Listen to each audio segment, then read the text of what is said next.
ditentukan oleh gurunya alat bahannya. Ya, akan beragam.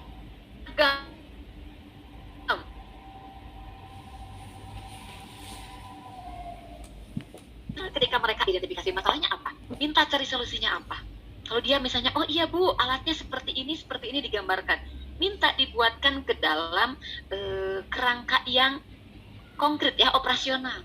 Mereka perlu alat bahan apa, gitu ya, seperti apa. Nah, itu bedanya STEM dengan PJBL. Apakah ada teknologinya? Ada teknologinya. Ya, jangan, kadang guru itu ketika mendengar STEM misalnya ya, banyak yang a priori budak SD dan diajar teknologi naon atau udah guru nagelir gitu ya, ngerti.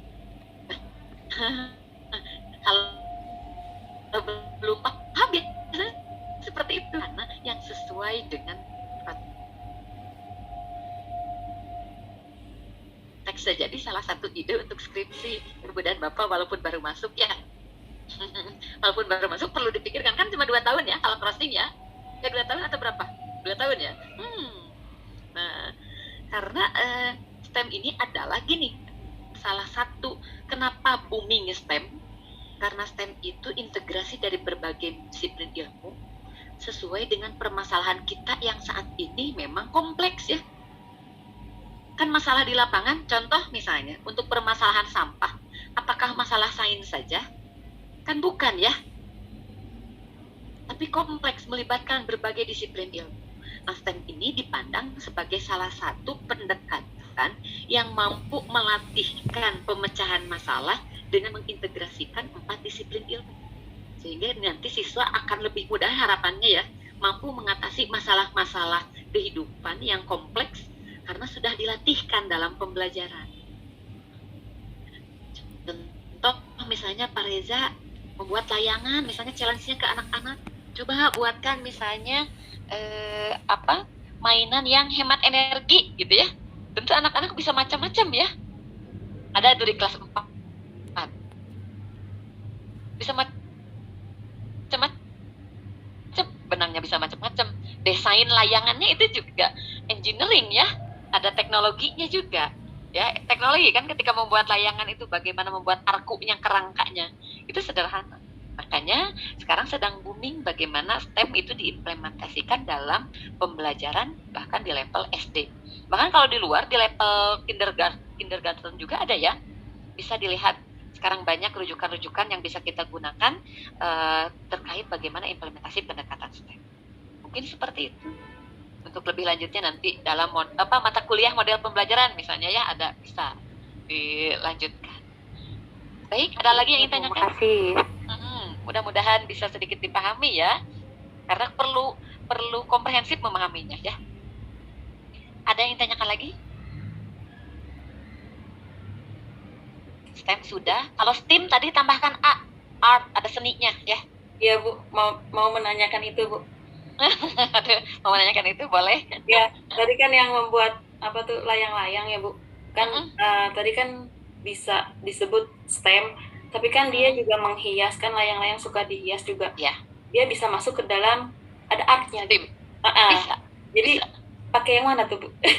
Saya jadi... iya bisa. Bisa, tergantung apakah Bu Okti mau anak sampai menghias layangannya gitu ya. Berarti ada artnya gitu. Tapi kalau misalnya hanya membuat layangan saja tanpa diwarnai, tanpa digambar, STEM saja bisa. Tapi ingat, di awal STEM itu perlu challenge ya, tantangan. Jangan ditentukan oleh guru. Tantangan, guru hanya menggiring.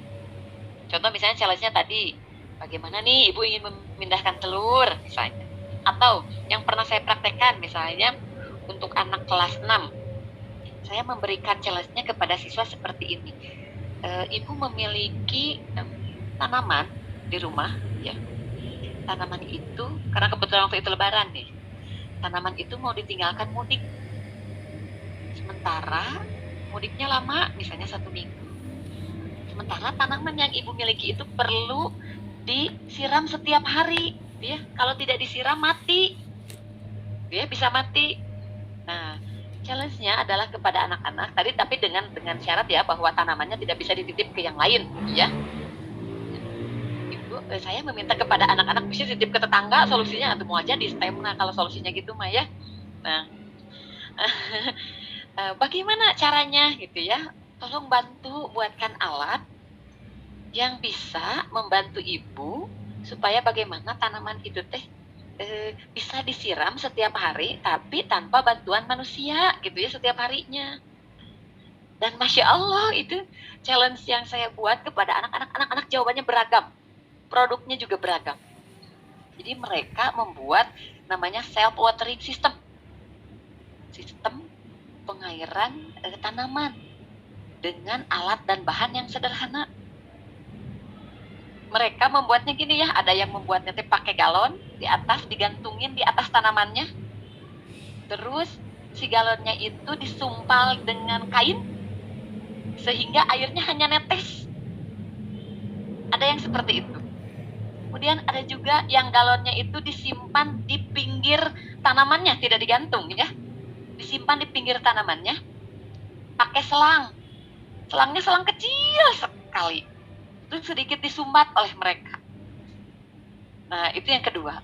Yang ketiga, mereka menggunakan galon, kemudian dari galon itu pakai kain, kainnya dihubungkan ke akar tanaman. Mereka sudah berpikir tentang daya kapilaritas ya. Itu yang ketiga.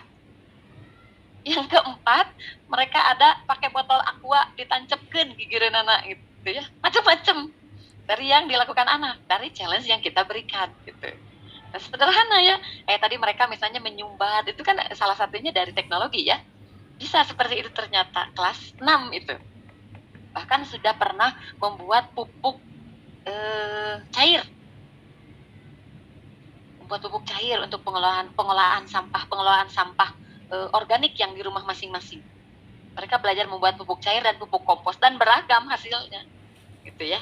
Jadi jangan ketika kita ingin mencoba STEM jangan underestimate kepada siswa bahwa apa ya siswa mah pasti tuh bisa gitu yang seperti ini. Ternyata bisa. Gitu ya.